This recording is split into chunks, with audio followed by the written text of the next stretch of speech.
നാടകീയ സംഭവങ്ങൾക്കൊടുവിൽ മലപ്പുറം ചുങ്കത്തറ പഞ്ചായത്തിൽ LDFന് ഭരണം നഷ്ടമായി.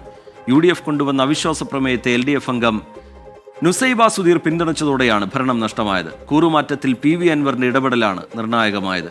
അവിശ്വാസ പ്രമേയത്തിൽ വോട്ടെടുപ്പ് നടക്കുന്നതിനിടയിൽ LDF UDF പ്രവർത്തകർ തമ്മിൽ സംഘർഷമുണ്ടായതോടെ പോലീസിന് ലാത്തി വീശേണ്ടി വന്നു. അതിരാവിലെ മുതൽ പഞ്ചായത്തിൽ നാടകീയ രംഗങ്ങൾ. 10 UDF അംഗങ്ങളും കൂറുമാറിയ CPIM അംഗം നുസൈബ സുധീറും രാവിലെ 7 മണിക്ക് തന്നെ പഞ്ചായത്തിന് അകത്ത് കയറി. എന്തുകൊണ്ടാണ് ചുങ്കത്തറ പഞ്ചായത്തിലെ അവിശ്വാസ പ്രമേയത്തിന് ഇത്ര പ്രാധാന്യം കൈവന്നത്? 10-10 എന്നതാണ് ചുങ്കത്തറ പഞ്ചായത്തിലെ കക്ഷിനില. കഴിഞ്ഞ തദ്ദേശ തിരഞ്ഞെടുപ്പ് കഴിഞ്ഞപ്പോൾ വോട്ടെടുപ്പിലൂടെ ഭരണം UDFന്. പിന്നീട് PV അൻവറിന്റെ തന്നെ നീക്കങ്ങളിലൂടെ അവിശ്വാസ പ്രമേയം കൊണ്ടുവന്നു. മുസ്ലിം ലീഗ് സ്വതന്ത്ര നജുമുന്നീസയെ LDFനൊപ്പം നിർത്തി ഭരണം നേടി.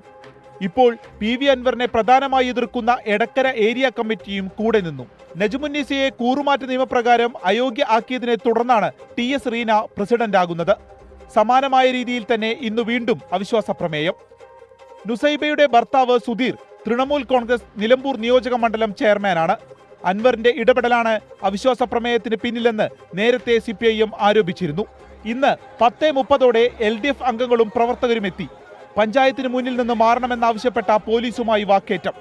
ഇത് കയ്യാങ്കളിയിലേക്ക് വഴിമാറി. LDF UDF പ്രവർത്തകർ തമ്മിൽ കൂട്ടയടി.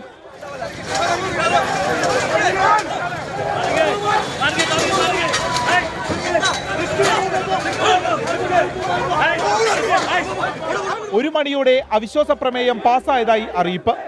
UDF ക്യാമ്പിൽ ആഘോഷം.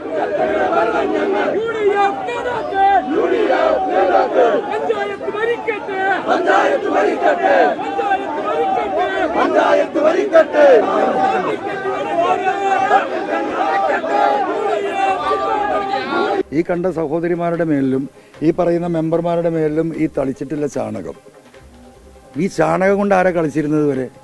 ഇന്ത്യൻ രാഷ്ട്രീയം കീഴടക്കിയ BJP ചാണകവും മൂത്രവും, പശുവിൻ ചാണകവും പശുവിൻ മൂത്രവും വെച്ചിട്ടാണ് ഇന്ത്യൻ രാഷ്ട്രീയം കീഴടക്കിയത്.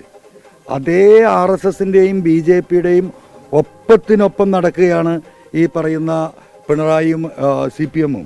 അവിശ്വാസ പ്രമേയ ചർച്ചയ്ക്കിടെ LDF അംഗങ്ങൾ UDF അംഗങ്ങൾക്കുമേൽ ചാണകവെള്ളം തെളിച്ചു. നിയമപരമായി നേരിടുമെന്ന് അംഗങ്ങൾ.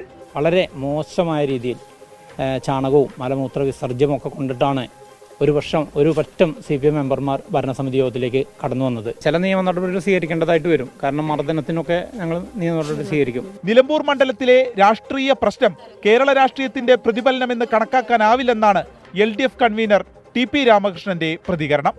നിലമ്പൂർ ഉപതെരഞ്ഞെടുപ്പ് പടിവാതിൽക്കൽ എത്തി നിൽക്കുന്നു. തൃണമൂൽ കോൺഗ്രസിന്റെ UDF പ്രവേശനവും സജീവ ചർച്ച.